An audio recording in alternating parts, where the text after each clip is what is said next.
Assalamualaikum warahmatullahi wabarakatuh. Good morning, everyone. So my name is Firdausi Nuzula with the last digit student number 008. In this course, Bahasa Inggris, that is guided by lecturer Sulidiana Dwi Rusnalasari, I'm going to present an academic paper with the title Effects of English Songs on AFL Learners' Speaking Performance, Lexical Complexity, Accuracy, and Fluency, published in Arab World English Journal by Kijaron Chai and Sukman in 2025. So everything that I'm going to present today is on this table of content. So this presentation is based on IMRAD system. So IMRAD is the sort of introduction, methodology, results, and discussion. So first, I'm going to present the abstract of this article, and then the introduction, methodology, results, and conclusion. And in the end of the presentation, I'm going to give you my personal reflection of this article. So the first is the abstract. The study investigates the effects of integrating English songs into EFL instructions on the overall speaking performance of EFL undergraduate students and examines the impact of songs on lexical complexity that is measured by lexical density, accuracy, and fluency. Okay, so in the introduction, research talks about the use of English pop songs as learning media to improve students' pronunciation skills. Okay, so in this in the introductions, I found the research gap and research question.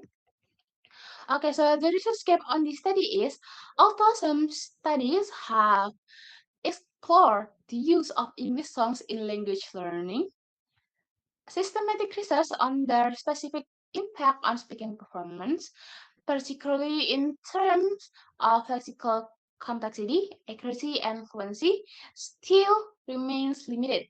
So, to fill the research gap, the authors of the article build the research question. So, the first is, what are the effects of English songs on the overall speaking performance of EFL undergraduate students?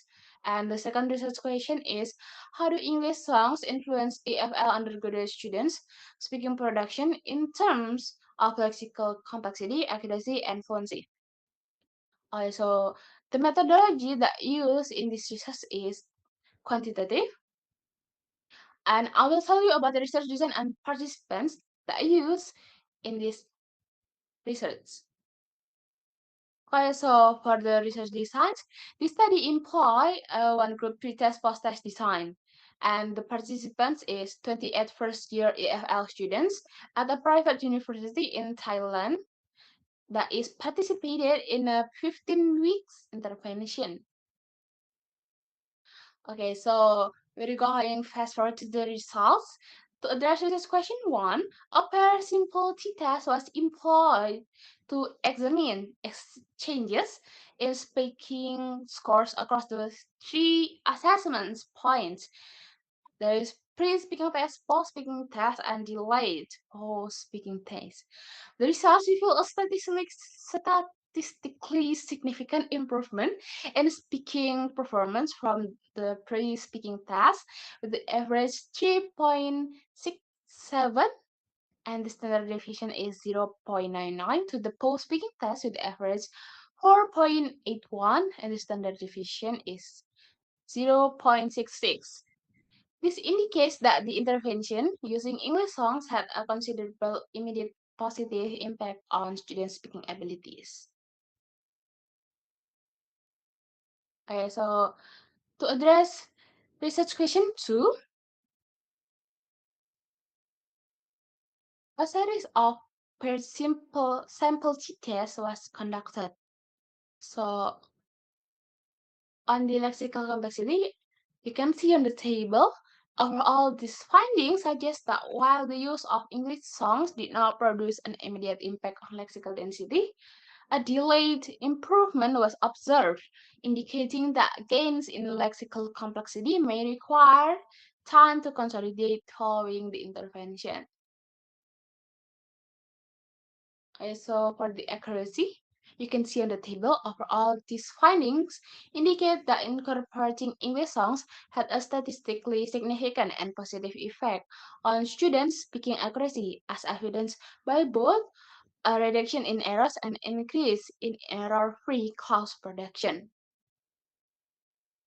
So for the fluency, you can see on the table, collectively, these findings suggest that the use of English songs positively influence several dimensions of speech fluency, particularly in increasing speech output, enhancing the flow of speech, and reducing pause duration. However, the increase in field pauses may indicate a transitional phase in fluency development, where learners produce more speech but continue to rely on verbal fillers. Okay, so next in the result, there is implication and recommendation. So the implication is from a teaching perspective, the findings highlights the usefulness of English songs as multifaceted instructional tools. Teachers are encouraged to adopt songs strategically, choosing materials that match learners' proficiency, ref- reflects cultural relevance, and aligns with curriculum goals. So next is recommendation for future research. Future studies should employ larger randomized samples and comparative experimental designs to confirm causality. Moreover, longitudinal studies could explore how sustained exposure to song-based instructions influences other areas of language proficiency, such as pronunciation, discourse competence, and pragmatic use. Finally, qualitative inquiries into learner engagement, identity, and motivation would complement quantitative findings and offer richer pedagogical insights into how music facilitates second language development. And the conclusion, the study offers strong evidence that integrating English songs into EFL teaching significantly improves students' speaking abilities, especially in grammatical accuracy and fluency, with delayed but notable enhancements in lexical density. The statistically significant gains across pre-test, post-test, and delayed post-test demonstrate not only the immediate benefits of song-based instruction, but also its potential to foster long-term language growth. The study reinforced the theoretical underpinnings of Crescent's effective filter hypothesis and are consistent with a vast body of research highlighting the linguistic, cognitive, and emotional benefits of music and language learning. So, okay, finally, I will give you my personal question. So, in my personal opinion, this article reports on the positive impacts of integrating English songs as learning media on undergraduate level to improve students' speaking skills, especially on lexical complexity, accuracy, and fluency. The author makes a valid point about the claim on how using English as learning media is useful in enhancing students' capability. The author supported their work with relevant previous literature and theory very great. And for the relevance, this article is relevant to my major of study, English education, in as much as it investigates the possible effect of integrating English songs to improve speaking, which is part of skills in English language teaching. Okay, so that's all for my presentation. Thank you for listening and have a great day.